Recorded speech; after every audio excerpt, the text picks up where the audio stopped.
disseminating this information to find out what it is, where it comes from, and whether it is in any way accurate?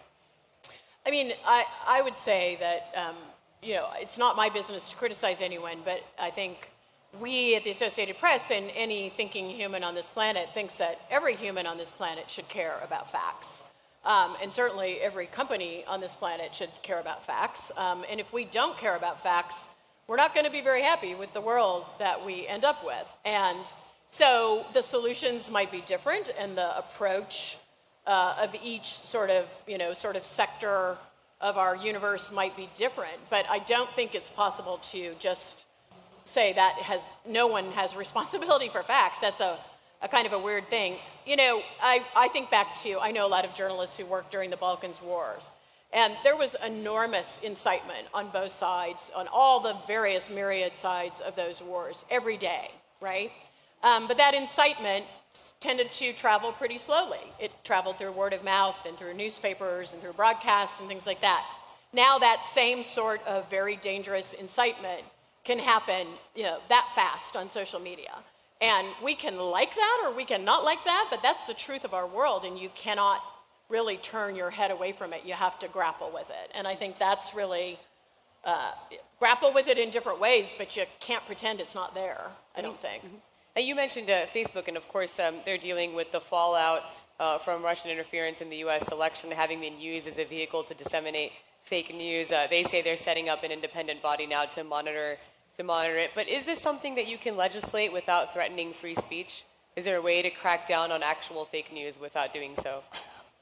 I don't believe so. I don't think we can legislate our way out of this. I don't think that's the answer. I mean, for me, I think I actually remain quite optimistic. I know for all that we're being called an enemy of the American people, I actually believe that if we do our best work and we focus on the facts and critically we don't make mistakes. Actually, can't afford to make mistakes right now. I actually think that this period.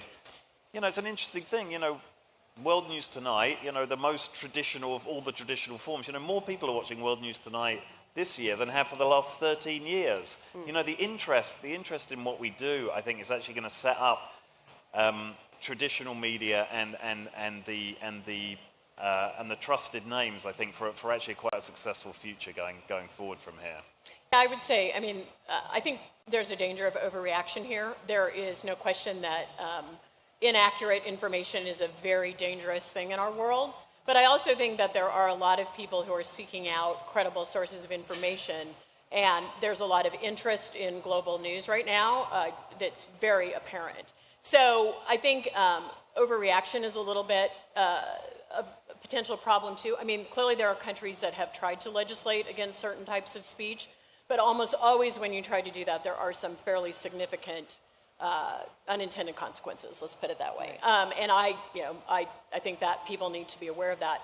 It does seem to me that we have to be alert to and responsible about the ways that technology is changing people's ability to communicate and figure out the smartest ways to address that.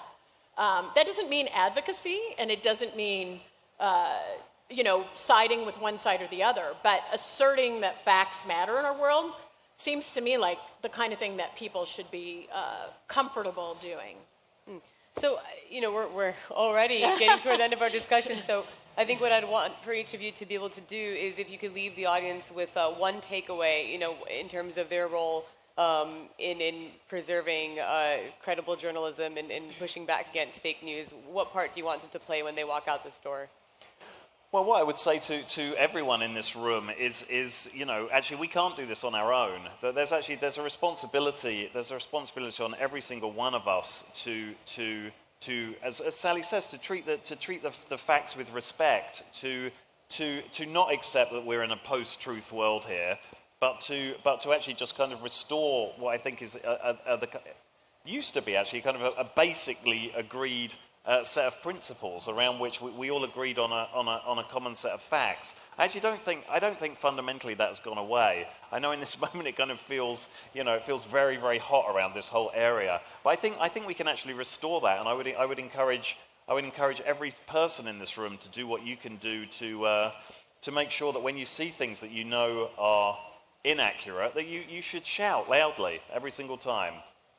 I think the best thing each of us individually can do, or even in the companies we work at, is be a smart consumer of news, right? I mean, if you're writing a research paper at university or you're making decisions about your company, you seek out credible firsthand information that you know is reliable.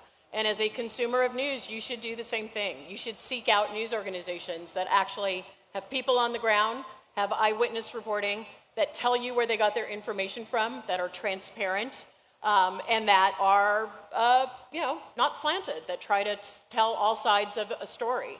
And I think if you do that, and if we create demand for that type of fact-based journalism, that's probably the most important thing that we can do. And, also teach kids how to do that, right? Teach the people who are coming up as they start to get information, how you determine, how you weed through what is fact-based and what is not.